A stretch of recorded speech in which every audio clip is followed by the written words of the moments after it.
Andrea James is the founder and executive director of the National Council for Incarcerated and Formerly Incarcerated Women and Girls. Her organization is calling on President Biden to grant clemency to 100 women in his first 100 days in office. Andrea James, so nice to have a chance to talk to you.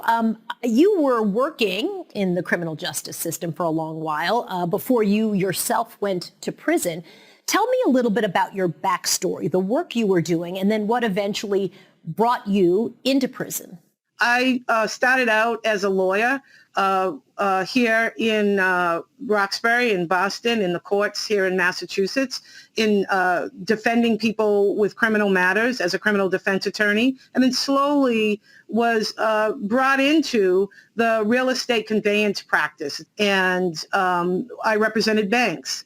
And I got in trouble doing that work and through a real estate conveyance transgression that I was afraid to tell anybody. I was a Black woman lawyer who was doing a lot of work in the community. And I really became frightened to tell anybody that I'd made a mistake. And then I made it worse by trying to fix the mistake myself. And so I ended up serving a 2-year federal prison sentence for wire fraud. So talk to me a little bit about what you left behind when you went off to prison. And I ask because I think it's relevant to the work that you're doing now. 85% of currently incarcerated women, whether it's county jail, state prison, or federal prison, and immigration detention prisons, are mothers. They have children. And so I left behind 2 young adult daughters, one who was out of college at the time, the other who was in college. And then I had a 12-year-old daughter, and I just had my last child, my son, who at the time was 5 going on 6 months old. And when you leave with children that are young, particularly newborns, you really begin to understand the further harm that separation of mothers from their children, unnecessary separation of mothers from their children due to incarceration causes. I think there are plenty of people who would say, well, if you've committed a crime, then too bad. You should have thought about your kids. You should have thought about what you were leaving behind. Most of the transgressions that women are convicted of are transgressions that are situational. They are either in relation to poverty, to access to food, housing, an opportunity to care for their children. We see that in a number of the drug convictions, that women are looking for a way to earn income so that they can just simply buy Pampers. They can just simply care for their children.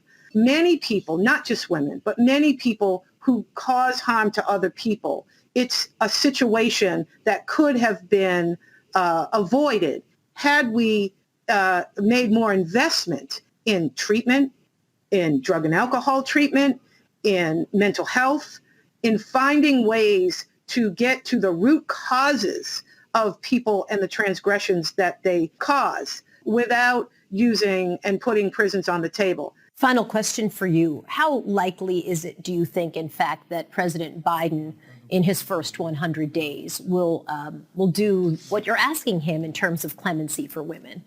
This is not a huge ask, and it's a necessary ask.